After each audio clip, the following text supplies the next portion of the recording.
19h09, le Falcon de la République française se pose sur la piste de l'aéroport militaire de Villacoublay. François Hollande, Laurent Fabius, les parents et les proches d'Isabelle Prime se pressent à la descente de l'avion. La porte s'ouvre, la jeune femme apparaît, lunettes noires, casquette et large sourire. Isabelle Prime semble en bonne forme, malgré ses 163 jours de captivité.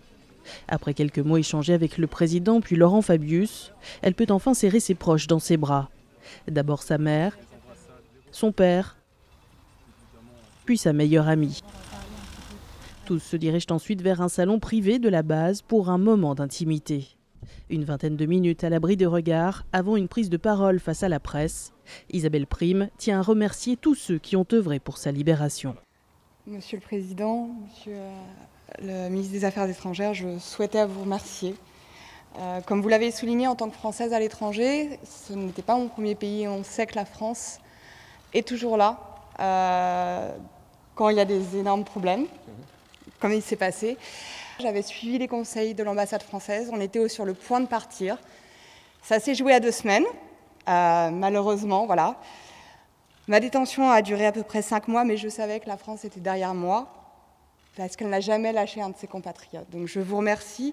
Je remercie aussi les services qui se sont occupés de mes familles, de la famille, et qui se sont occupés de moi à mon arrivée à Oman, où là, ils nous récupèrent quand même dans un état de fatigue très grand, mais qui m'ont permis de passer les premières 24 heures libres, de manière à retrouver le sourire. Voilà. Donc merci à tous.